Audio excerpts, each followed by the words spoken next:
Never in a million years would I have thought that I would be complaining about my child reading too much. But I am, and that's because at bedtime, he's supposed to be sleeping and he's reading. At the dinner table, it's supposed to be family time and he's reading. But of course, it's not a bad problem to have. So if you also want this problem, I'm going to give you some tips on how you can achieve it. Number one is to put a library in their room. So this could be a simple shelf or what we have, which is a storage bed with the shelves on it. And then that just gives them their own dedicated library. It's just got their books, their gifted books, and not something that their younger siblings can come and interfere with. So it's completely separate to the family library. This encourages reading in the evening, especially in absence of a TV in their room. But then, of course, you have the problem where they're staying up at nighttime with their nightlight on reading. So there's that. But at least it encourages them to read. Another thing is to encourage boredom. So children need to be bored. Children absolutely need to be bored. When they are bored, they come up with all kinds of creative ideas. They start role playing.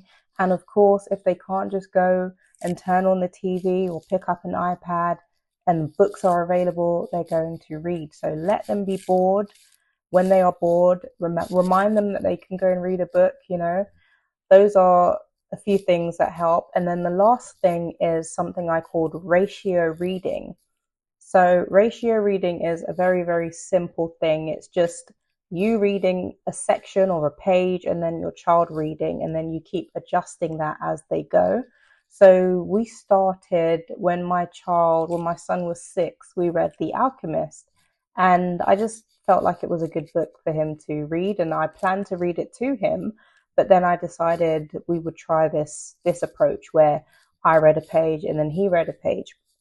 And as we went through the book, I adjusted that, and then he read 2, I read 1, he read 3, I read 1, until eventually by page 77, he was just reading it himself.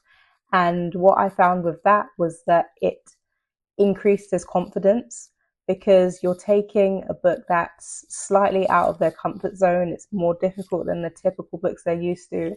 And then you get to discuss all the different new words in their vocabulary. You get to give them context and explain things. And then at the end of that, they have this newfound confidence where they've read this book that they never thought they'd be reading. And and that transfers into their enjoyment of reading, because it's something that they're good at, something that they've become strong at. So those are my tips. This has worked for child 1, it's working on child 2, and I'm pretty sure it's going to work on the third one too.